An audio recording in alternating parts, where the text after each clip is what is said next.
نحمده ونصلي على رسوله الكريم اما بعد فقد قال الله تبارك وتعالى كما ورد في سورة الفتح اعوذ بالله من الشيطان الرجيم بسم الله الرحمن الرحيم سنة الله التي قد خلت من قبل ولن تجد لسنة الله تبديلا صدق اللہ العظیم۔ وعن عبد الله بن عمرو بن العاص رضی اللہ تعالی عنہما قال قال رسول اللہ صلی اللہ علیہ وسلم لَيَأْتِيَنَّ عَلَىٰ أُمَّتِي مَا أَتَىٰ عَلَىٰ بَنِي إِسْرَائِيلَ حَذْوَ النَّعْلِ بِالنَّعْلِ، رواہ الامام الترمذی رحمہ اللہ۔ رب اشرح لي صدری ویسر لي امری واحلل عقدۃ من لسانی یفقہوا قولی۔ اللہم ربنا الہمنا رشدنا واعذنا من شرور انفسنا، اللہم ارنا الحق حقا وارزقنا اتباعہ وارنا الباطل باطلا وارزقنا اجتنابہ، آمین یا رب العالمین۔ آپ کو یاد ہوگا کہ میں نے اپنی تالیف سابقہ اور موجودہ مسلمان امتوں کا ماضی، حال اور مستقبل کے ایک چیپٹر کی کچھ وضاحت کی تھی۔ آج میں اسی ضمن میں اور موضوع کو لے رہا ہوں، اور وہ ہے سابقہ امت مسلمہ اور موجودہ امت مسلمہ کے حالات میں مشابہت۔ یہ بات بنیادی طور پر جان لیجئے کہ اللہ نے یہ کائنات بنائی ہے تو اس کے کچھ کائناتی قوانین بھی ہیں، کونی کائناتی قوانین، اس کے تحت یہ کائنات چل رہی ہے۔ یہ ضرور ہے کہ ہم یہ مانتے ہیں کہ اللہ جب چاہے ان قوانین کے اندر دخل اندازی کر سکتا ہے، ان کے اندر کوئی تبدیلی کر سکتا ہے۔ مثلاً اس نے یہ قانون بنایا کہ آگ تو جلاتی ہے، یہ اس کا کام ہے، لیکن حضرت ابراہیم کو آگ نے نہیں جلایا اللہ کے حکم سے، یا نارو کونی بردن، تو یہ اللہ کا اختیار ہے۔ اس کو ہم کہتے ہیں معجزات۔ ہمارے ہاں کچھ لوگوں نے ان معجزات کا انکار کیا۔ سر سید احمد خان مرحوم اس کے سر خیل تھے۔ اس کے بعد ہمارے ہاں منکرین حدیث کا جو فکر پھیلا ہے تو اس میں معجزات کا انکار بھی شامل ہے۔ وہ سمجھتے ہیں کہ قانون جو ہے طبعی وہ بالکل اٹل ہے، اس میں کوئی تبدیلی نہیں آ سکتی، کوئی اس کے اندر رکھنا نہیں آ سکتا، لیکن نہیں، ہم مانتے ہیں قوانین ہیں، انہی کے تحت کائنات چل رہی ہے، لیکن اللہ جب چاہے اس کے اندر دخل اندازی کر سکتا ہے، ڈیوائن انٹرونشن۔ اس کے ہاتھ بند نہیں گئے ہیں، بلکہ یہ کہ قانون بنانے کے بعد البتہ یہ ضرور ہے کہ وہ روز روز نہیں اس میں انٹرونشن کرتا، یہ شاذ واقعات ہوتے ہیں۔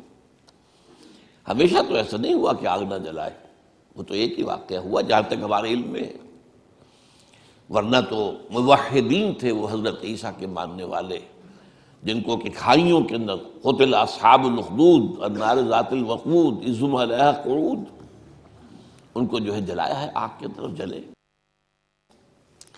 اسی طرح کچھ قوانین ہیں اخلاقی، مورل لاز، وہ بھی اس دنیا کے اندر ان قوانین میں تبدیلی نہیں ہوتی۔ پھر وہی بات، کہیں اللہ تعالیٰ کو خاص دخل دینا چاہے اس کا اختیار ہے، لیکن اخلاقی قوانین بھی ہیں کہ جن کے تحت یہ دنیا کا نظام چل رہا ہے، اور عام طور پر قوموں کے عروج اور زوال کے اندر ان اخلاقی قوانین کا بڑا دخل ہوتا ہے۔ اخلاق کو زوال آتا ہے تو قوم اور تہذیب جو ہے اس کو بھی زوال آ جاتا ہے۔ بہتر اخلاق والے لوگ پیدا ہوتے ہیں تو قوم کو اور تہذیب کو عروج حاصل ہوتا ہے۔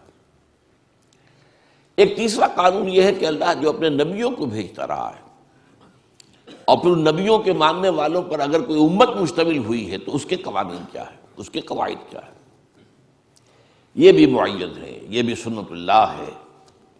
چنانچہ ہم دیکھتے ہیں کہ ایک تو وہ سلسلہ ہے جو قرآن مجید میں آتا ہے کہ ایک قانون کے تحت قوم نوح ہلاک کی گئی، قوم ہود ہلاک کی گئی، قوم صالح ہلاک کی گئی، قوم شعیب ہلاک، آل فرعون ہلاک کیے گئے۔ صدوم اور عامورہ کی بستیاں ہلاک کی گئی. یہ ایک ہے گویا کہ تاریخ اپنے آپ کو دہراتی رہی. اللہ نے رسول بھیجا، قوم نے رد کر دیا، اللہ نے عذاب بھیج دیا. پھر بھیجا، پھر قوم نے رد کر دیا، پھر عذاب. مختلف قوموں کا معاملہ ہوا. البتہ یہ کہ امتوں کا معاملہ جو ہے، اگرچہ ہم اصولاً تو یہ مانیں گے کہ امتیں بھی اور بہت سی ہوئی ہوں گی جن کا ذکر قرآن میں نہیں ہے، اس لیے کہ قرآن مجید میں یہ تو بات ہے کہ ہم نے ہر قوم کے لیے ایک ہادی بھیجا، وَلِكُلِّ قَوْمٍ ہاد، اور کوئی بستی ایسی نہیں ہے الا خلا فیہا نذیر کہ جس میں کوئی نہ کوئی خبردار کرنے والا نہ آیا ہو. اب ان میں ایسے بھی ہوں گے کہ جن قوموں نے ان کو تسلیم کیا، مان لیا اور ایک امت کی شکل اختیار کی، ان کی بھی تاریخ ہوگی. یہ قرآن مجید اس کو بیان نہیں کرتا، یہ اس کی حکمت ہے. قرآن کے پیش نظر تھے عرب، اور مقصد یہ تھا کہ ان عربوں سے ایک ایسی امت تیار ہو جائے جو پھر پوری دنیا میں اسلام کو پھیلا دے. اب اگر ایسی بات نہ ہوتی تو پھر پوری دنیا کی تاریخ پڑھائی جاتی عربوں کو، پہلے جغرافیہ پڑھائی جاتا، کہاں کہاں کون کون سی امتیں بسی ہیں، کون کون سے رسول آئے ہیں. تو یہ تو ایک ریسرچ کا موضوع تو ہو سکتا ہے، ہدایت کے لیے ضروری نہیں ہے. ہدایت کے لیے کافی ہے کہ ایک خاص علاقے میں حضرت ابراہیم علیہ السلام کی نسل کی 2 شاخوں میں، بلکہ 3 کہہ دیجئے، جو انبیاء اور رسول آئے ان کے حالات بیان کر دیے گئے. یہی لوگ تھے جو جزیرہ نما عرب کے مختلف گوشوں میں آباد رہے، یا یہ جو آج کا شام کا علاقہ کہلاتا ہے اس میں آباد رہے. کچھ ان کا تعلق جو ہے مصر کے ساتھ جڑ جاتا ہے. باقی اس علاقے کا جو ہے یہ انبیاء کرام اور ان کی امتیں، اور ان میں یہ 2 امتیں جو ہیں ان کی بڑی اہمیت ہے. ایک امت موسیٰ علیہ السلام جنہیں کتاب دی گئی، شریعت دی گئی، تورات. ایک امت محمد صلی اللہ علیہ وسلم جس سے ہم وابستہ ہیں، ان کو ہمیں قرآن دیا گیا اور ہمارے رسول محمد صلی اللہ علیہ وسلم. اب ان میں سے جو پہلی امت ہے، ہمارے ذہنوں میں ان کا کوئی خاص تصور نہیں ہے، کوئی خاص دلچسپی بھی نہیں ہے. ویسے بھی ہماری عام بول چال میں یہودی تو گالی بن چکا ہے، تو اب یہودیوں کی تاریخ سے کیا دلچسپی ہوگی؟ ہم یہودیوں کے بارے میں کوئی اچھا خیال دل میں لا ہی نہیں سکتے، اس لیے کہ ان کی جو اسلام دشمنی ہے وہ اتنی طویل تاریخ اس کی ہے کہ واقعتاً مسلمانوں کے دلوں میں ان کے لیے کوئی گوشہ ہونا ممکن نہیں ہے، نرم گوشہ ممکن نہیں. یہ تو ایک فطری سی بات ہے. لیکن بہرحال تاریخ کو تو آپ نہیں جھٹلا سکتے. آپ نوٹ کیجئے کہ قرآن مجید کا 1/12 حصہ حضرت موسیٰ اور حضرت بنی اسرائیل کے ذکر پر مشتمل ہے. 550 آیات. مولانا حفظ الرحمن سہاروی رحمۃ اللہ علیہ نے جو قصص النبیین کتاب لکھی، اس میں ہر نبی سے متعلق جتنی آیات قرآن میں آئی ہیں ان کی تعداد بھی دے دی. 555 آیات حضرت موسیٰ اور بنی اسرائیل کی. تو اس سے اس کا اہمیت اندازہ کیجئے. وہ جو میں نے بارہا ایک شعر آپ کو سنایا ہے غالب کا کہ ریختہ کے ایک تم ہی استاد نہیں ہو غالب، کہتے ہیں اگلے زمانے میں کوئی میر بھی تھا، وہ بھی بڑا شاعر تھا. تو امت مسلمہ صرف ہم ہی نہیں ہے، ایک امت مسلمہ اور بھی تھی، بڑی عظیم تھی. میں اس کے بارے میں پچھلی مرتبہ بیان کر چکا ہوں. 4 دفعہ قرآن میں آیا ہے کہ ہم نے تمام جہان والوں پر فضیلت دی. کوئی معمولی بات تو نہیں.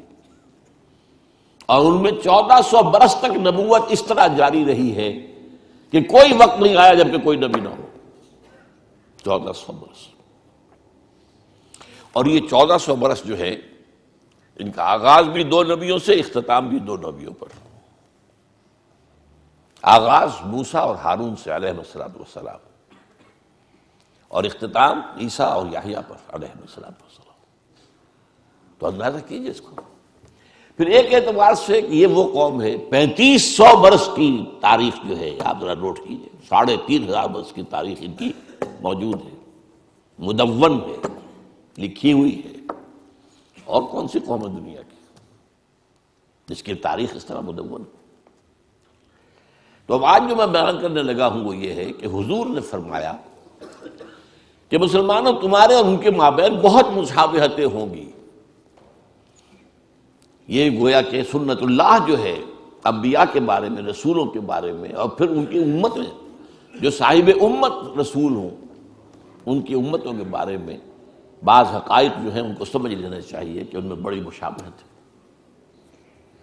مثلا میں نے ایک حدیث آپ کو سنائی، حضرت عبداللہ بن عمرو بن العاص رضی اللہ تعالی عنہما سے یہ مروی ہے اور ترمذی شریف میں ہے، لَيَأْتِيَنَّ عَلَىٰ أُمَّتِي مَا أَتَىٰ عَلَىٰ بَنِي إِسْرَائِيلَ حَذْوَ النَّعْلِ بِالنَّعْلِ، لازماً آ کر رہیں گے میری امت پر بھی وہ سب حالات جو بنی اسرائیل پر آئے، بالکل ایسے جیسے ایک جوڑے کی دو جوتیاں ایک دوسرے سے مشابہ ہوتی ہیں۔ اس میں فصاحت اور بلاغت کا بھی کمال ہے، ادبیت کا بھی کمال ہے اس حدیث میں۔ جوتوں کی مشابہت جو ہے یہ آپ ذرا غور کیجئے کہ جوتوں کو جوتے رکھے ہوئے ہیں تو ان میں پنجے کے رخ کے حساب سے فرق نظر آئے گا، تو یوں ہوں گے۔ تلوے ملا دیجئے تو بال برابر کا فرق نہیں ہوگا۔ تو ظاہر بات ہے کہ 2000 برس کا فصل ہے ان دو امتوں کے مابین، 2000 برس، تو حالات میں تو فرق و تفاوت تو ہوگا۔ اس امت کی تاریخ 1400 قبل مسیح سے شروع ہوتی ہے اور اس امت محمد کی تاریخ 600 بعد مسیح سے شروع ہوتی ہے، 1400 جمع 600 2000 سے۔ تو مشابہت ہے لیکن فرق بھی ہے، لیکن ایسا ہی ہے جیسے جوتوں کے درمیان اوپر سے دیکھو گے تو فرق نظر آئے گا رخ کے اعتبار سے، اور اگر تلوے جوڑ دو گے، ان بٹوین دی لائنز پڑھو گے تو تمہیں معلوم ہوگا حذف النعل بالنعل، جس کے لیے میں کہا کرتا ہوں کاربن کاپی جیسے ہوا کر، آج کل تو ختم ہوا کاربن پیپر وغیرہ، فوٹو اسٹیٹ اور یہ اور وہ نہ معلوم کیا کچھ ایجاد ہو گیا ہے۔ ایک زمانے میں تو کاربن پیپر ہوتا تھا، اس کے اوپر کاغذ رکھ کے لکھ رہے ہیں، نیچے بھی اتر آیا۔ اب اس میں فرق تو نہیں ہو سکتا کاربن کاپی کے اندر، تو اگر بٹوین دی لائنز دیکھیں گے تو کاربن کاپی۔ اچھا ایک اور پہلو کا بھی، وہ میرا آج کا اصل موضوع نہیں ہے لیکن میں اشارہ کر دوں۔ ایک تو یہ ہے کہ امت پر حالات کون سے وارد ہوں گے، وہ تو اس حدیث میں، امت میں کون سی گمراہیاں پیدا ہوں گی یہ ایک دوسرا موضوع ہے، یہ بھی قرآن مجید میں بیان ہوا ہے۔ یہ جو 10 رکوع ہیں، 5ویں رکوع سے لے کر 15ویں رکوع تک سورہ بقرہ کے، جس میں ایک طویل فرد جرم عائد کی گئی ہے بنی اسرائیل، تم نے یہ کیا، یہ کیا، یہ کیا، یہ کیا، یہ کیا، یہ کیا، جس کے نتیجے میں تم معزول کیے جا رہے ہو، اور اب تمہاری جگہ امت محمد کو ہم نصب کر رہے ہیں۔ اور اس سب کے اندر بٹوین دی لائن دیکھ لیجئے تو معلوم ہوگا ساری گمراہیاں جو وہاں پیدا ہوئی تھی یہاں بھی پیدا ہوئی، جو کہ تم، وہ بھی حذف النعل بالنعل ہے، اعتقادی، اخلاقی، ہر طرح کی وہ ساری گمراہیاں جو وہاں تھی یہاں بھی ہوئی۔ البتہ اس حدیث کے اندر اور ایک دوسری حدیث میں ایک نقشہ اور کھینچا گیا ہے۔ ایک حدیث ہے کہ جو مسند احمد کی ہے، لَتَتَّبِعُنَّ سُنَنَ مَنْ كَانَ قَبْلَكُمْ، تم لازم اے مسلمانوں پیروی کرو گے انہی راستوں کی جن پر تم سے پہلے لوگ چلے تھے، حَتَّى لَوْ دَخَلُوا فِي جُحْرِ ذَهَبٍ لَدَخَلْتُمْ مَعَهُمْ، اگر وہ کسی گوہ کے بل میں گھسے تھے تو تم بھی گھسو گے۔ قالوا یا رسول اللہ ایہود والنصارى، حضور یہ کن کا ذکر کر رہے ہیں، ہم سے پہلے کون گزرے، کیا یہود اور نصرانی؟ قال فمن اذن، اور نہیں تو اور کون، وہ نہیں تو کون؟ اور یہ دوسری حدیث کا میں نے ایک ٹکڑا آپ کو سنایا، لَيَأْتِيَنَّ عَلَىٰ أُمَّتِي مَا أَتَىٰ عَلَىٰ بَنِي إِسْرَائِيلَ حَذْوَ النَّعْلِ بِالنَّعْلِ، اس میں ایک اور سخت ترین بات کہی گئی ہے، حَتَّىٰ إِن كَانَ مِنْهُمْ مَنْ أَتَىٰ أُمَّهُ عَلَانِيَةً لَكَانَ فِي أُمَّتِي مَن يَصْنَعُ ذَلِكَ، ترمذی کی روایت۔ اگر اس سابقہ امت میں کوئی ایسا بد نصیب، بدبخت، شقی اٹھا جس نے اپنی ماں کے ساتھ علانیہ بدکاری کی، تو تم میں سے بھی لازماً کوئی نہ کوئی ایسا بدبخت اٹھے گا۔ یہ میں آپ کو بتا رہا ہوں، یہ جو کچھ قوانین ہیں، ان قوانین کے تحت، جسے ہم کہتے ہیں تاریخ اپنے آپ کو دہراتی ہے۔ اب آج کا میرا اصل موضوع کیا ہے؟ سابقہ امت کی تاریخ کا ایک سکیچ لیجئے، اور اس میں دو ان پر عذاب کے بڑے سخت دور آئے، ان کا تذکرہ، اس کو کمپیئر کیجئے امت محمد کی تاریخ سے، اور اس میں بھی بعین ہی وہی دور، کاربن کاپی۔ ایک تیسرا دور اب شروع ہو رہا ہے، اس کا میں ذکر بعد میں کروں گا، وہ آج کا میرا موضوع نہیں ہے۔ حضور کی بعثت کے زمانے تک دو دور آ چکے تھے عروج کے، دو دور زوال کے یہود پر۔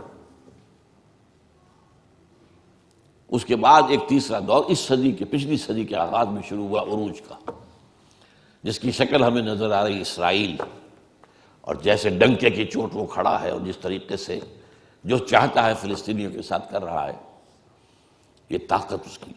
بہرحال وہ آج کا موضوع نہیں۔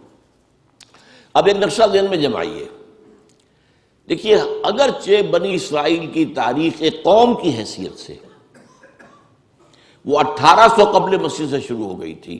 قوم کیا ہوتی ہے؟ ایک باپ کی نسل، حضرت اسرائیل یعنی حضرت یعقوب، ان کے 12 بیٹے، یہ بنی اسرائیل۔ یہ آباد تھے فلسطین میں، پھر حضرت یوسف کا جو واقعہ ہوا اس کی بنا پر یہ منتقل ہو گئے مصر میں، کئی سو برس وہاں رہے، لیکن یہ قوم تو تھے، ابھی امت نہیں تھے۔ امت بنے ہیں 1400 قبل مسیح میں، جبکہ انہیں تورات دی گئی، کتاب کے ساتھ ہوتا ہے معاملہ۔ وَلَقَدْ آتَيْنَا مُوسَى الْكِتَابَ وَجَعَلْنَاهُ هُدًى لِبَنِي اسرائیل۔ جب یہ بنی اسرائیل کو کتاب دے دی گئی، اب وہ امت ہے ایک، تو 1400 قبل مسیح سے تاریخ شروع ہوئی۔ اس میں ابتدائی دور ان کا جو ہے حضرت موسیٰ اور ہارون علیہ السلام کا، اس میں یہ واقعہ تو ہو گیا کہ آل فرعون ہلاک ہو گئے، اور بنی اسرائیل مصریوں کی غلامی سے نکل کر اور صحرائے سینا میں آ گئے۔ لیکن اس کے بعد جب ان سے قتال کے لیے کہا گیا، اس کوڑا جواب دے دیا، تو 40 برس کی سزا تو انہیں نقد مل گئی کہ اب یہ ارض مقدس جو ہے فلسطین، جو انہیں ہم ابھی دے دیتے اگر یہ بزدلی نہ دکھاتے، اب یہ 40 برس تک حرام رہے گی۔ 40 برس کے بعد حضرت یوشع ابن نون، خلیفہ اول حضرت موسیٰ کے، ان کی سرکردگی میں انہوں نے جنگ کی اور فلسطین فتح کیا۔ لیکن جو سب سے بڑی غلطی کی وہ یہ کہ ایک مرکزی حکومت قائم نہیں کی، 12 قبیلوں نے 12 حکومتیں بنا لی۔ کتنا چھوٹا سا تو علاقہ ہے، فلسطین کوئی بہت بڑا ملک تو نہیں، تو 12 حکومتیں۔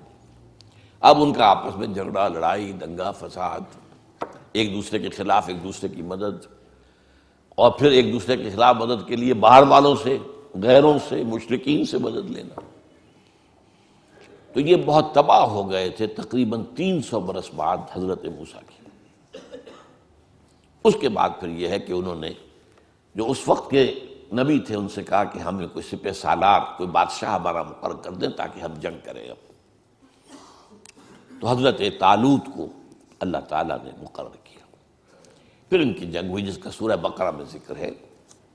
حضرت داؤد نے جالوت کو قتل کیا۔ یہاں سے ان کا خلافت راشدہ کا دور شروع ہوتا ہے۔ یعنی نوٹ کیجئے، ہماری خلافت راشدہ حضور کے دور کے ساتھ متصل ہے، ان کی خلافت راشدہ اور ان کے دور نبوت کے درمیان 300 برس کا فاصل ہے۔ پہلا فرق نوٹ کر لیجیے۔ لیکن مشابہت کا حال کیا ہے؟ ہمارے ہاں بھی 3 خلافتیں متفق علیہ چلی، ابو بکر، عمر، عثمان۔ حضرت علی کی خلافت پہ اختلاف ہو گئے، وہاں بھی 3، طالوت، داؤد، سلیمان، یہ 3 کا دور ہے، 100 برس کا، یہ ان کی خلافت راشدہ ہے۔ اس کے بعد تقسیم ہو گئی، حضرت سلیمان کے بعد اب یہ 2 سلطنتیں بن گئی۔ ایک شمالی تھی چھوٹی، اسرائیل اس کا نام تھا، سامرا اس کا دارالخلافہ۔ ایک جنوبی بڑی تھی، یہودا، یروشلم اس کا صدر مقام تھا۔ بہرحال یہ دونوں حکیمتیں کچھ دور چلی، پھر زوال اخلاقی آیا، اخلاقی زوال، اعتقادی زوال، عملی زوال۔ اس کے نتیجے میں اللہ کا عذاب نمبر 1۔ یہ جو دور ہے خلافت راشدہ ان کا، یہ 1000 قبل مسیح سے 900 قبل مسیح تک ہے۔ یہ الٹی گنتی چلے گی نا، ابھی قبل مسیح چل رہی ہے، ورنہ تو ہم 900 کے بعد 1000 آنا چاہیے نا، یہ 1000 پہلے آیا ہے، 900 بعد میں آیا۔ لیکن اس کے بعد 700 قبل مسیح میں اشیریوں نے حملہ کیا، وہ شمال سے آئے، سیریا کا ملک جو ہے شمال میں، سلطنت اسرائیل ختم ہو گئی، قتل ہوئے، بے شمار مارے گئے۔ لیکن یہ یہودا کی سلطنت باقی رہی۔ تقریباً 200 سال بعد 587 قبل مسیح میں یہ بھی برباد ہو۔ نبوکڈنضر مشرق سے آیا، نوٹ کر لیجئے، اسیرین شمال سے آئے تھے، نبوکڈنضر یہ نمرود تھا، نمرود، یہ جو عراق کے بادشاہ تھے یہ نمرود کہلاتے تھے، نماردہ، جیسے مصر کے فراعنہ یہ نماردہ، تو نبوکڈنضر، بخت نصر اس کو کہتے ہیں اردو میں۔ اور حضرت سلیمان نے جو معبد بنایا تھا، جو مسجد بنائی تھی، وہ اسے ٹیمپل کہہ دیتے ہیں، ہم تو مسجد کہیں گے، حضرت سلیمان کی بنائی ہوئی چیز، اس کو اس نے مسمار کیا، لاکھوں یہودیوں کو قتل کیا، لاکھوں کو قیدی بنا کر لے گیا بیبیلونیا، عراق میں۔ وہاں جا کر وہ جیسے کہ باڑے بنا دیے جاتے ہیں بکریوں کے، ان باڑے بنا دیے گئے، ان کے اندر ڈال دیا گیا۔ یہ تباہی اور بربادی زبردست تھی جس کا قرآن مجید میں ذکر کیا گیا۔ ہیکل سلیمانی کی ایک اینٹ بھی سلامت نہیں رہی، اور ایک انسان بھی زندہ نہیں بچا، یا قتل اور یا کیپٹیو بنا کر کیپٹیوٹی میں لے جاتے۔ اسی زمانے میں حضرت عزیر کا واقعہ ہوتا ہے۔ وہ آئے، انہوں نے دیکھا اس بستی کو، کوئی متنفس نہیں، کوئی سلامت نہیں، تو کہہ بیٹھے کیف یحیی اللہ ھذہ بعد موتھا، اللہ اس بستی کو اب دوبارہ کیسے آباد کرے گا؟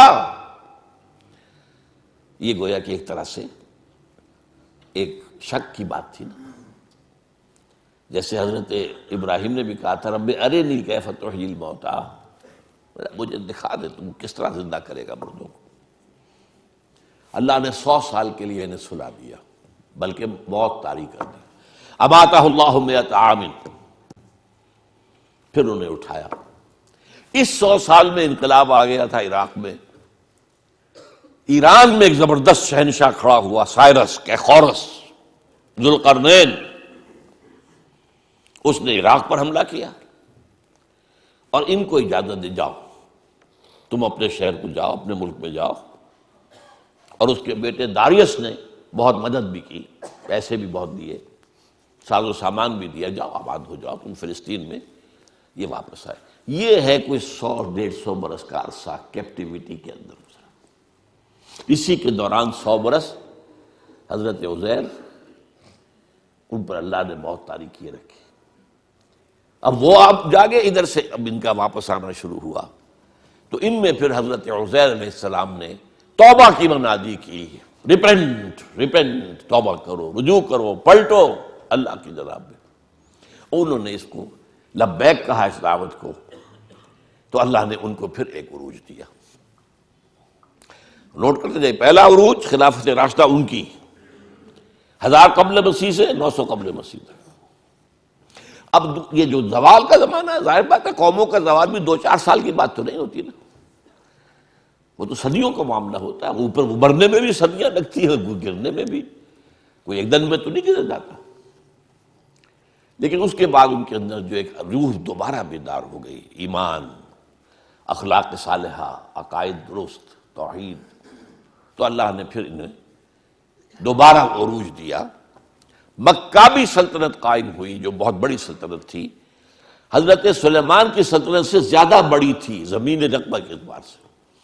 حضرت سلیمان کو اللہ نے جو حکومت دی تھی وہ تو کسی اور کو دی نہیں، کہ ہوا پر بھی حکم چلتا تھا اور جنات پر بھی، اور وہ پرندوں کی بولی بھی سمجھتے تھے۔ یہ بات تو وہ ہے جس کے بارے میں قرآن میں ہے، انہوں نے دعا کی تھی اللہ مجھے وہ حکومت عطا کیجو جو کسی اور کو نہ دے دو، اللہ نے ان کی بات مانی۔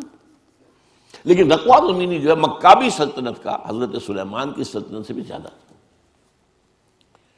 تو یہ دوسرا عروج ہو گیا ان کا۔ لیکن اب پھر دوبارہ زوال آیا، یہ تو ہے نا اوپر نیچے کا معاملہ، ہر کمال راز زوال، یہ بھی اللہ کے قانون میں سے ایک ہے۔ ہر کمال کے بعد ایک زوال آتا، ہر مد کے بعد ایک جزر ہے، ہر جزر کے بعد ایک مد ہے۔ اب جو ان کے اندر زوال آیا تو اب ان پر جو عذاب کے کوڑے پڑے ہیں، پہلے یونان سے نکلا سکندر اعظم، رونتا ہوا چلا گیا، وہ تو پھر جلدی مر گیا۔ سلیوکس اس کا جو سالار تھا اس نے یہ حکومت قائم کی، انہیں رگڑا اچھی طرح۔ یونانی ختم ہوئے تو رومی آ گئے، رومیوں نے رگڑا ان کو۔ یہ رومیوں کا اقتدار کا زمانہ تھا جب حضرت مسیح بھیجے گئے ان میں۔ اقتدار ان کا تھا، اگرچہ لوکل انہوں نے ایک حکومت یہودیوں کی قائم کر رکھی تھی۔ جیسے ہمارے ہاں انگریز کے دور میں یہ ریاست بھاولپور ہے، نواب بھاولپور بیٹھے، تو وہ کوئی اختیار تو ان کا نہیں ہوتا تھا، وہ تو ریزیڈنٹ انگریز بیٹھا ہوا ہے، وہ سارے معاملات تو وہ کنٹرول کرتے تھے۔ یہ ایسے ہی راج جو ہے راجا مہاراجا نواب، تو اصل حکومت تو انگریز کی تھی۔ تو یہ رومنز کی حکومت کے تحت جو ہے ان کا ایک لوکل نظام تھا، مذہبی نظام بھی تھا۔ سین ہیڈرن ان کا ایک بہت بڑا ادارہ تھا جس میں ان کے بڑے بڑے ربائی بیٹھے ہوتے تھے، فیصلے کرتے تھے۔ لیکن یہ ہے کہ حضرت مسیح جب آئے علیہ الصلوۃ والسلام، ان کو انہوں نے رد کیا، نہ صرف رد کیا، انہیں ولد الزنا قرار دیا، انہیں جادوگر قرار دیا، ان کو کافر اور مرتد قرار دیا، واجب القتل قرار دیا۔ آخری سلوک جو کسی رسول سے کسی امت نے کیا ہو کبھی، میں نہیں سمجھتا کہ اس کے آس پاس کا کوئی معاملہ کسی رسول کے ساتھ ہوا۔ سین ہیڈرن جو تھا ان کا، انہوں نے فیصلہ کیا یہ واجب القتل ہے، لیکن ایگزیکیوٹ نہیں کر سکتے تھے، خود نہیں کر سکتے تھے۔ وہ جو پائلیٹس پونٹس بیٹھا ہوا تھا گورنر، وہ کر سکتا تھا۔ اس سے کہا گیا اسے سولی چڑھاؤ، اس نے کہا ہمارے علم میں تو اس کا کوئی جرم ہے نہیں، کیسے سولی چڑھا دیں؟ آخر رومن امپائر قانون کے اوپر چلنے والی تھی۔ کہ نہیں، یہ ہمارا معاملہ ہے، ہمارا حکم ہے، ہمارے سین ہیڈرن کا فتویٰ ہے، ہمارے بڑے بڑے جو مفتی بیٹھے ہوئے ان کا فتویٰ ہے۔ تو یہ الفاظ آتے ہیں انجیل کے اندر کہ اس نے تشلا منگایا پانی کا، اس میں ہاتھ دھوئے اور کہا I wash my hands of the blood of Jesus. دیکھو میں تو اپنے ہاتھ دھو رہا ہوں، اس یسوع مسیح کے خون کے پلانے میں میرا کوئی ہاتھ نہیں ہے۔ You will be responsible. ان کا ہاں ہم سب لیتے ہیں اپنے اوپر گناہ، اس کا لیتے ہیں، ہم لیتے ہیں، اگر کوئی گناہ ہے تو ہم پر ہے اور ہماری اولاد پر ہے۔ اتفاق سے اسی ہفتے جو آیا ہے نیوز ویک، اس میں ایک مضمون ہے، یہ جو قانون جو ان کا معاملہ تھا یہ ان کے ہاں طے شدہ رہا ہمیشہ عیسائیوں کے ہاں کہ یہودیوں نے قتل کیا ہمارے جو بھی وہ خدا کا بیٹا جسے کہتے ہیں، خدا ہی کہتے ہیں۔ لہذا یہودیوں کی سخت دشمنی تھی، سخت نفرت تھی، انہیں بری طریقے سے جو ہے وہ کچلتے تھے، قتل بھی کرتے تھے، قتل عام بھی کرتے تھے، یہ سب کچھ ہوتا رہا۔ لیکن 1965 میں جو مر گیا ہے پوپ، اس نے کہا کہ نہیں، ان یہودیوں پر وہ جو ہے مسیح کے خون کا کوئی ذمہ داری ان پر نہیں ہے۔ تو اس کے خلاف کچھ ان کے جو ہے جو بشپس ہیں انہوں نے بغاوت کی کہ یہ غلط ہے، یہ کیسے تم نے بدل دیا معاملہ، یہ بائبل میں لکھا ہوا ہے، 1965 برس کے بعد تمہیں یاد آیا ہے۔ بہرحال وہ ایک بہت اچھی ایک بحث ہے جو اس میں آئی ہے، تو وہ میں نے کہا ہے کہ اس کو ہم شائع کریں میثاق میں، تاکہ اس میں ندائے خلافت میں آپ کو اس کی معلومات حاصل ہو۔ بہرحال انہوں نے بس پڑھتے تو سولی پر چڑھا دیا۔ اللہ نے کیا کیا یہ چھوڑ دیجیے، کیا کیا اللہ نے؟ اٹھایا، زندہ اٹھایا۔ اس کی جگہ پر کون ہوا ہے؟ کروسیفکشن تو ہوئی ہے، کس کی ہوئی ہے؟ وہ سینٹ برنباس جو ہے حضرت مسیح کے حواریین میں سے ایک کی انجیل جو ہے ایونجیلیم برنابے، سینٹ برنباس کی انجیل، اس کے اندر واقعہ لکھا ہوا ہے کہ اصل میں جس حواری نے غداری کر کے پکڑوایا تھا، گرفتار کروایا تھا حضرت مسیح کو، اس کی شکل حضرت مسیح کی بنا دی گئی اللہ تعالیٰ نے. اور جب وہ فوجی داخل ہوئے ہیں رومی گرفتار کرنے کے لیے، تو اس سے پہلے ہی اللہ کی طرف سے 4 فرشتے آئے ہیں، چھت پھٹی ہے اس کوٹھری کی، اور وہ حضرت مسیح کو لے گئے. اب یہ گھبرایا ہوا باہر نکلا، تو بقیہ جو حواری تھے وہاں ان کے، اے ہمارے استاد، اے ہمارے آقا. بس وہ رومنز نے سمجھا یہی ہے، اس کو پکڑا اور وہ ہے جو سولی چڑھا ہے. یہ ہے، ہمارے ہاں نہیں ہے، یہ نہ قرآن میں ہے، نہ حدیث کی کسی کتاب میں ہے، نہ میرے علم کی حد تک کسی تفسیر میں ہے. یہ تو پچھلی صدی میں پوپ کی لائبریری سے برآمد ہوئی. اس لیے کہ آپ کو معلوم ہونا چاہیے کہ انجیلیں سینکڑوں تھی تعداد میں، 300 انجیلیں تھیں.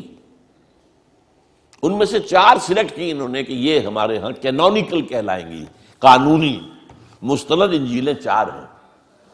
متی کی ہے، مارک کی ہے، لوک کی ہے، جان کی ہے، 4 ہیں.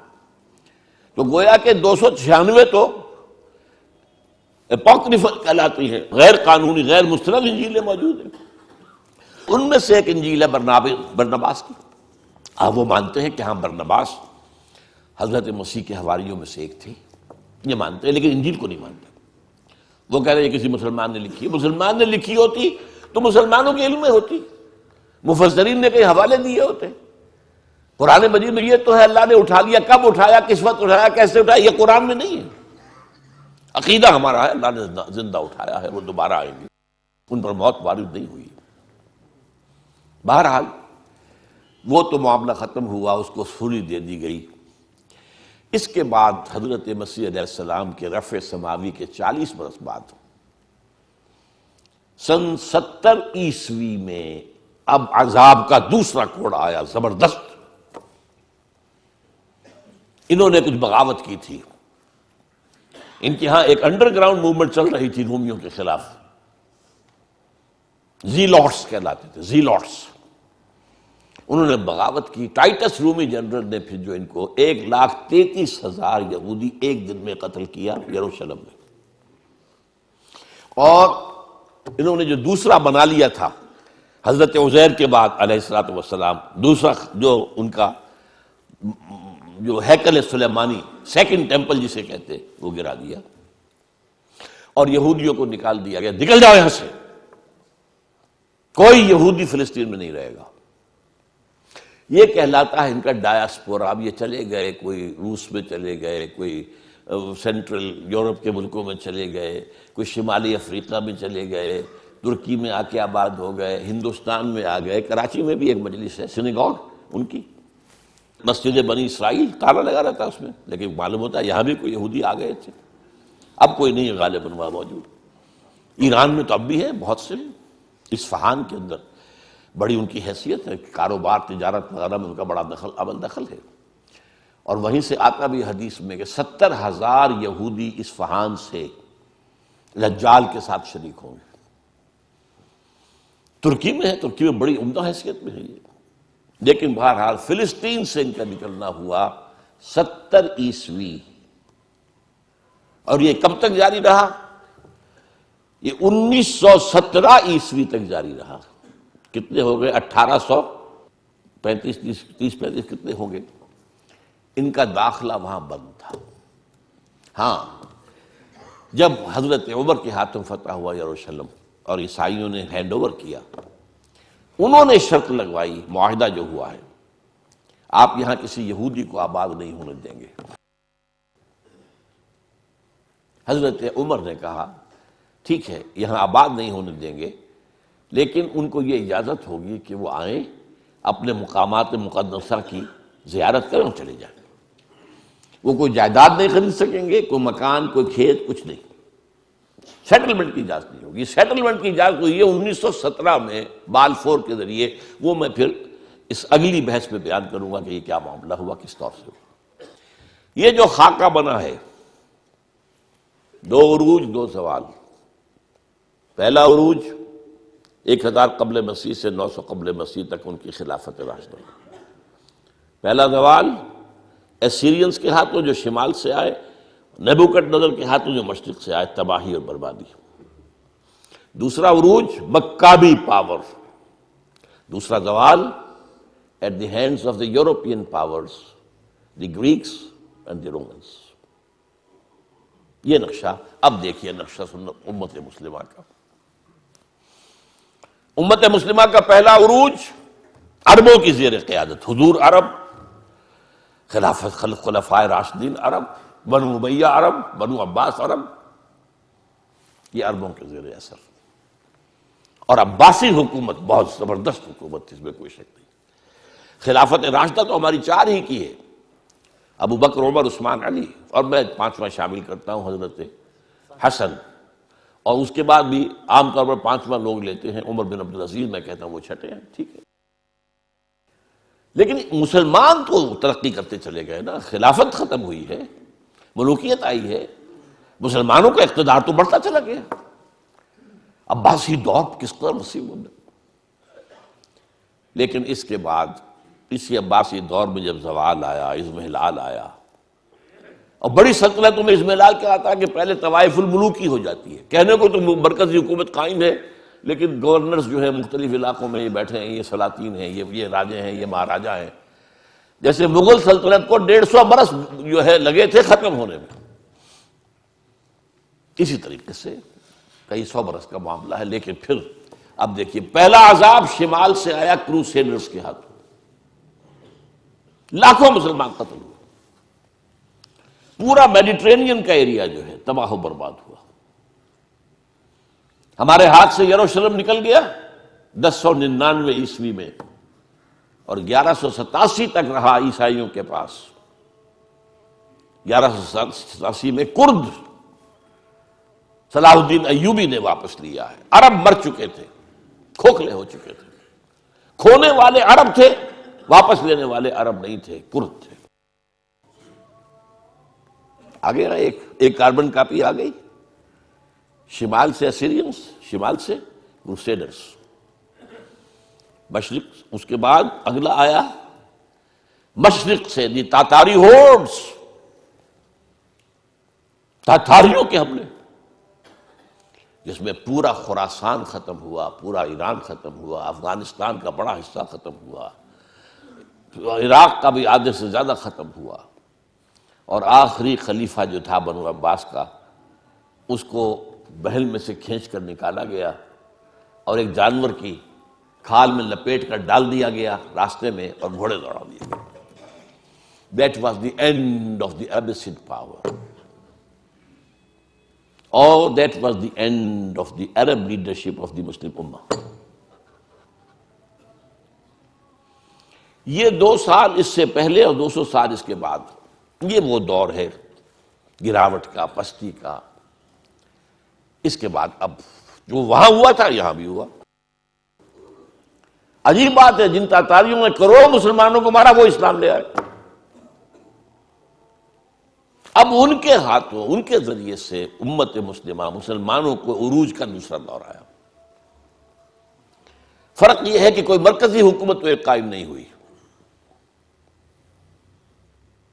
لیکن یہ سارے جو ہے آپ گن جائیے، ترکان تیموری، یہ مغل امپائر ان انڈیا، ترکان صفوی آف ایران، ترکان سلجوقی آف مڈل ایسٹ، ترکان عثمانی، ان کی جو حکومت قائم ہوئی ہے وہ تو رومن امپائر کی یوں سمجھیے کہ طرح کی حکومت تھی کہ 3 بر اعظموں پر مشرقی یورپ کا کتنا بڑا حصہ تھا، کتنا بڑا حصہ تھا،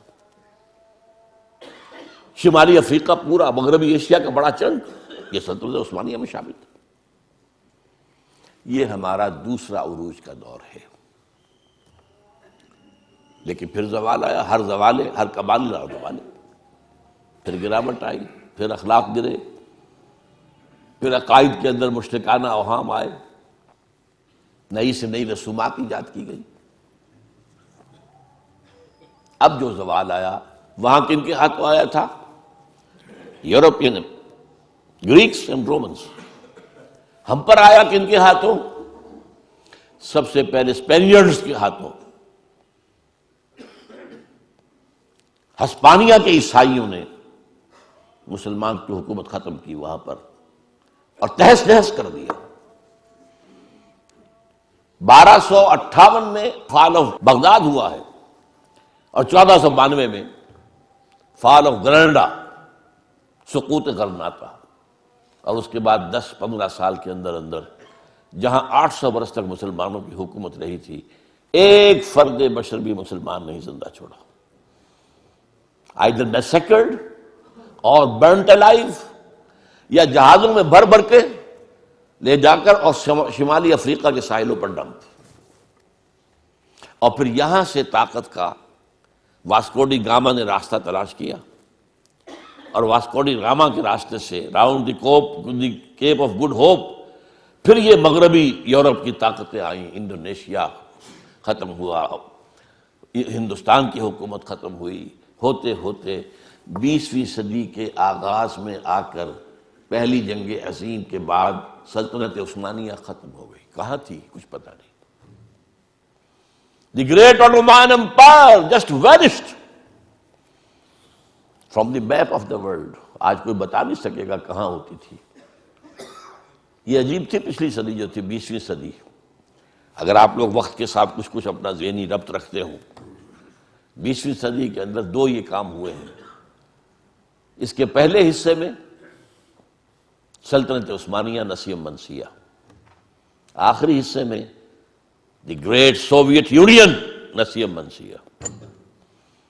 اب کوئی نہیں بتا سکتا سوویت یونین کہاں ہوتی تھی، نئے نقشوں میں کون بتا سکے گا؟ تو یہ 2 بڑے بڑے جو ہیں ختم ہوئے ہیں ایک صدی کے اندر۔ یہ ہے اصل میں لَيَأْتِيَنَّ عَلَىٰ أُمَّتِي مَا أَتَىٰ عَلَىٰ بَنِي إِسْرَائِيلَ حَسْبَ النَّعْلِ بِالنَّعْلِ۔ میری امت پر بھی وہ تمام حالات وارد ہو کر رہیں گے جو بنی اسرائیل پر ہوئے تھے، بالکل ایسے جیسے ایک جوڑے کی ایک جوتی دوسری جوتی سے مشابہ ہوتی ہے، کاربن کاپی۔ یہ ہے 2 امتوں کا معاملہ۔ یہ تھوڑی سی جو گفتگو میری ہے اس کتاب میں نے اس کو ذرا اب اگر آپ اس کو پڑھیں گے تو آپ کے ذہن نشین ہوتی جائے گی، ہر چیز وہ نقشہ آپ کے ذہن میں بن جائے گا۔ یہ 3000 برس کی تاریخ بنی اسرائیل کی، کیونکہ میں نے جو کہا تھا 3400 یا 3500 برس، وہ شروع کی ان کی قومی تاریخ بھی شامل کی تھی، ورنہ یہ کہ 2000 برس ان کے ہیں امت کی حیثیت سے حضور کی آمد تک، 2000 سال، 1400 قبل مسیح سے 600 بعد مسیح۔ بہرحال حضور کے وقت تک یہ 4 ادوار ان پر آ چکے تھے۔ اس کے بعد جو ایک دور آیا ہے اور مسلمانوں پر بھی اس کا ایک جو ہے کاربن کاپی اس کی آ رہی ہے۔ اقول قولی ھذا واستغفر اللہ لی ولکم ولسائر المسلمین والمسلمات۔